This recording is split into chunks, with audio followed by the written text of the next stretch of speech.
This video demo is the property of VL Tape Society. The Vietnam War is often remembered as a conflict fought in flooded rice fields and unforgiving jungles. But the most brutal battlefield, the most intimate one, was hidden beneath the soil. Beneath the boots of American soldiers existed another world. A world of darkness, claustrophobia, and constant suffocating fear. Welcome to the Cu Chi Tunnels, a vast underground labyrinth stretching hundreds of kilometers beneath southern Vietnam. Built by Viet Cong guerrillas, these tunnels were not simple hiding places. They were underground cities, hospitals, kitchens, meeting rooms, barracks. For the Viet Cong, they were home. For American soldiers, they were a nightmare. To fight an enemy that lived underground, the U.S. Army created a special kind of soldier. They were not chosen for strength. They were chosen for size and a level of courage that bordered on insanity. They were known as tunnel rats. Their mission was horrifyingly simple. Enter the tunnels, alone or in pairs, armed with nothing but a flashlight, a pistol, and a knife. No radios, no backup, no easy way out. Every man who climbed down into those holes knew one thing. There was a real chance he would never come back up. The tunnels were filled with lethal traps, punji stakes, tripwires, hidden bamboo spikes coated in poison. Venomous snakes were sometimes released intentionally into the darkness. And worst of all, Viet Cong fighters who knew every inch of the maze and waited in silence. But among Tunnel Rats veterans, there were stories of another danger. Something that never appeared in official reports.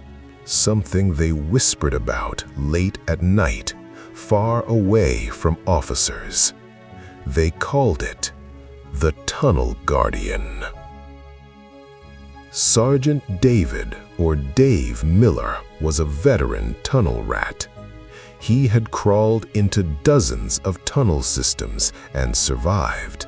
He believed he had seen everything war could offer, until he heard the stories.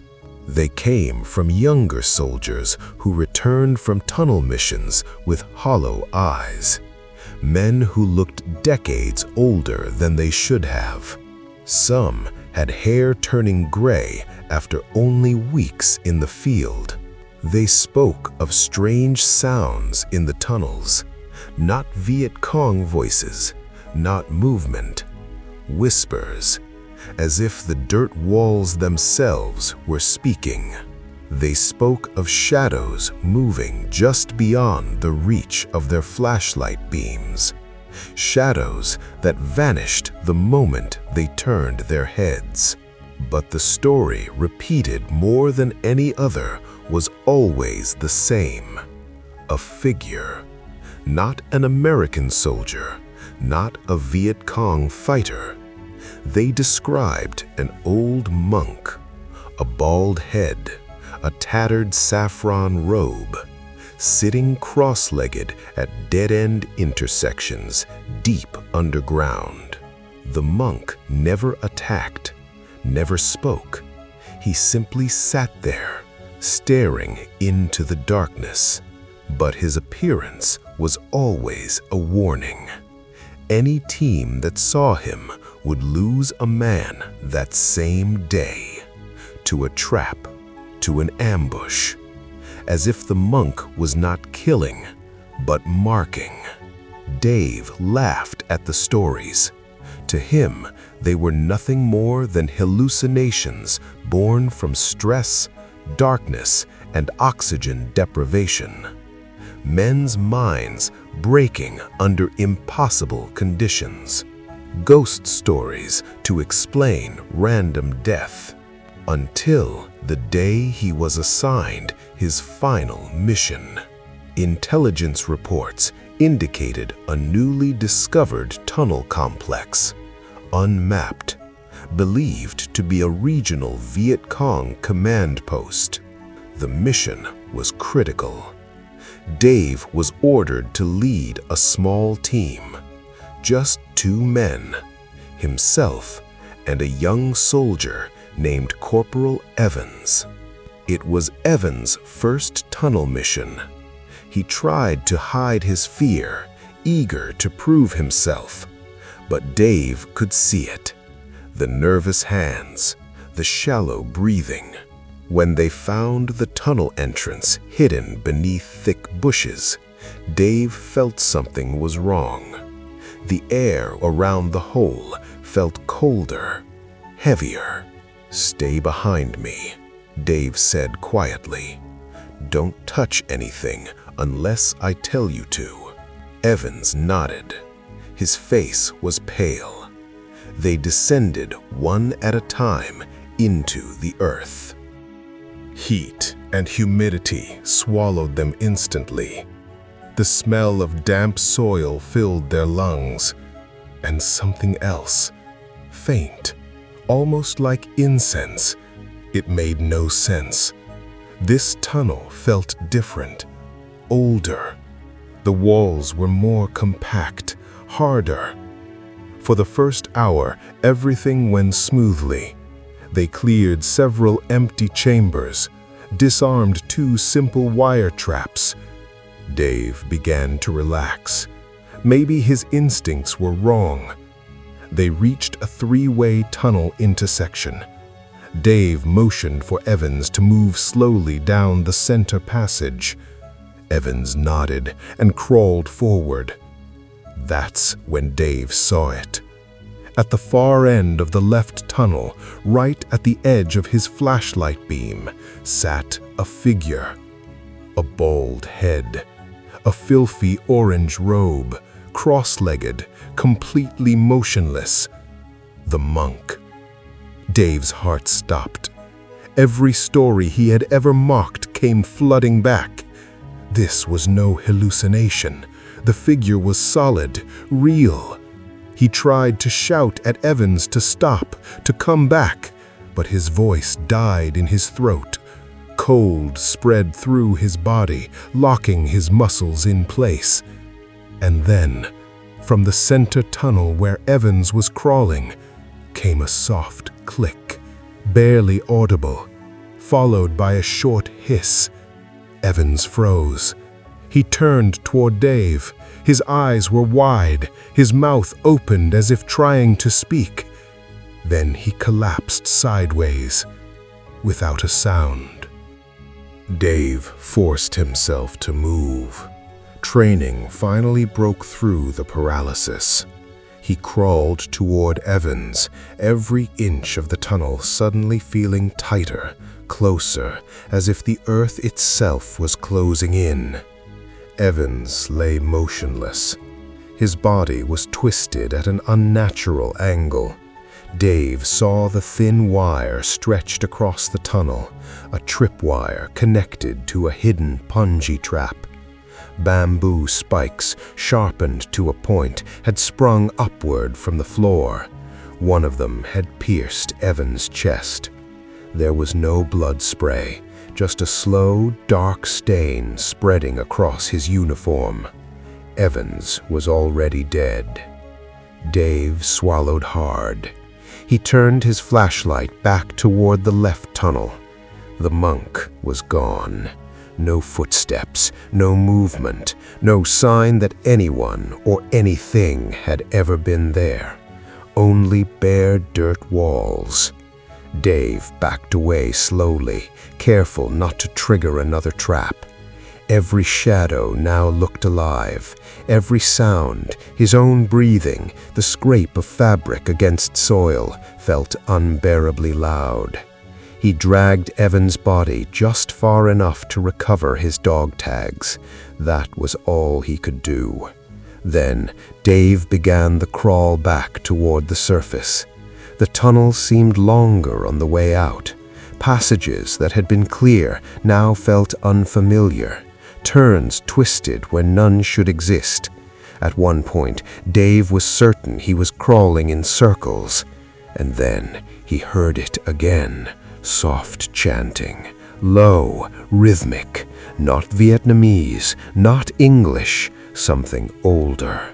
The sound came from behind him. Dave did not turn around. Every instinct told him the moment he did, he would not leave the tunnel alive. The chanting followed him all the way to the ladder. Only when his hands touched fresh air did it stop.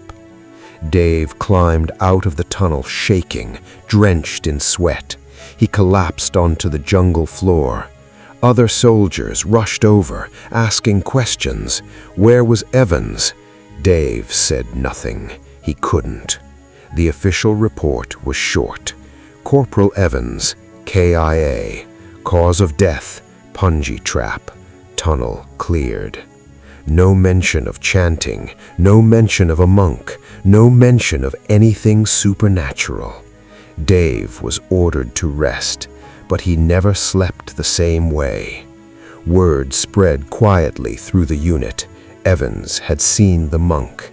Dave hadn't told anyone, but tunnel rats didn't need confirmation. They already knew. The pattern held. If the monk appeared, someone died. Over the following months, similar stories surfaced across different units, different tunnel systems, different provinces. The details always changed, but the figure never did. An old monk, saffron robes, silent, always appearing at tunnel intersections, always before a fatal incident. Some soldiers claimed the monk would raise a finger, pointing. Others said he simply watched, but no one ever reported him speaking. Vietnam villagers had their own explanation. The Cu Chi region was once home to ancient temples long buried by time and war. Monks who had lived lives of isolation and meditation. According to local belief, disturbing sacred ground without respect could awaken guardian spirits. Not demons, not killers, watchers.